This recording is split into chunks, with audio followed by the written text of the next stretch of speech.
Hi, my name is Matt, and this is my BMW M2 Ghost.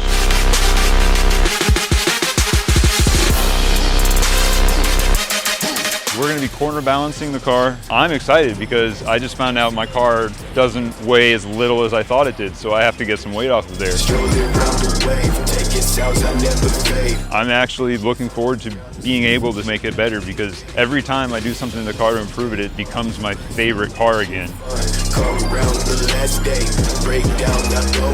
I have a stage 2 low pressure fuel pump also going to be putting in, and got the wedge tune base map ready to go. So I'm going to be changing from E30 up to E50. The idea being I want to keep the car the same power level, but have a more conservative and a higher ceiling so it lasts longer because I'm never getting rid of this car. Phil here at Eurofed really is it when it comes to variety of knowledge, when it comes to passion, when it comes to somebody that actually lives and breathes cars. He's gonna start to the next level, I would say, Dr. Phil level.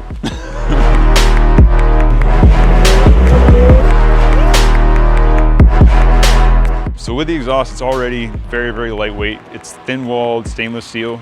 So the plan is to take that, remove a few components to make it even lighter, and that will help with the balancing of the car. It's just a great feeling, knowing that I can be around people that have that same passion, and also someone that's a friend that I've known for so long. It's a special thing. Thank you guys so much for watching, and I can't wait to see you in the next one.